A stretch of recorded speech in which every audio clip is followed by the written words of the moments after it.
Oz Productions naglabas ng pahayag ang record label na nag-produce ng kantang, Selos, ni Shira hinggil sa paggamit ng melody ng kanta ni Lenka. Nagsagawa ng legal na aksyon si Lenka laban kay Shira, na kilala bilang Queen of Bangsamoro Pop, sa kanyang hit single na, Selos. Sa kabila ng kasikatan nito, inalis ang kanta sa mga music streaming platform dahil sa mga isyu sa copyright. Ang mga reaksyon sa social media ay halo-halong, kung saan ang ilan ay nagtatanggol kay Shira habang ang iba ay sumusuporta sa mga aksyon ni Lenka, na binanggit ang batas sa copyright. Kasunod nito, ang Oz Productions, na kumakatawan kay Shira, ay nag-issue ng opisyal na paghingi ng tawad para sa hindi available na kanta sa mga streaming platform, na nagpapaliwanag na sila ay nagsusumikap upang malutas ang mga legal na issue na kapalibot sa paglabas nito.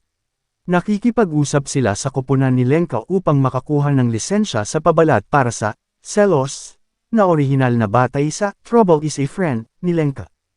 Ang Oz Productions ay nagpapahayag ng pasasalamat sa mga tagapakinig sa pagtanggap sa cover ni Shira, na unang inilabas para sa mga layunin ng entertainment. Ipinahayag nila ang pagmamalaki sa pagkilala ni Shira bilang Queen of Bangsamoro Pop, at umaasa sa patuloy na suporta sa muling pag-upload ng kanta. Sa ngayon, wala pang pahayag si Shira tungkol sa issue. Tungkol sa batas sa copyright ng kanta, binibigyan nito ang mga kreator ng mga eksklusibong karapatan sa kanilang mga kanta, kabilang ang pagpaparami, pamamahagi, pagganap, at paglikha ng mga derivative na gawa. Automatiko ang proteksyon sa copyright sa paggawa at tatagal ito sa buong buhay ng tagalikha at ilang taon. Maaaring ipatupad ng mga creator ang kanilang copyright laban sa paglabag at maaaring piliing irehistro ang kanilang mga kanta para sa karagdagang legal na proteksyon. Ang paglilisensya ay nagbibigay daan sa mga creator na magbigay ng pahintulot para sa iba na gamitin ang kanilang mga kanta bilang kapalit ng mga royalty.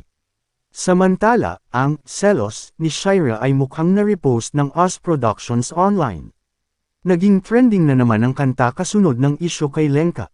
As of press time, nakakuha na ito ng mahigit 9 million views, 3 buwan mula noong na-upload ito sa YouTube.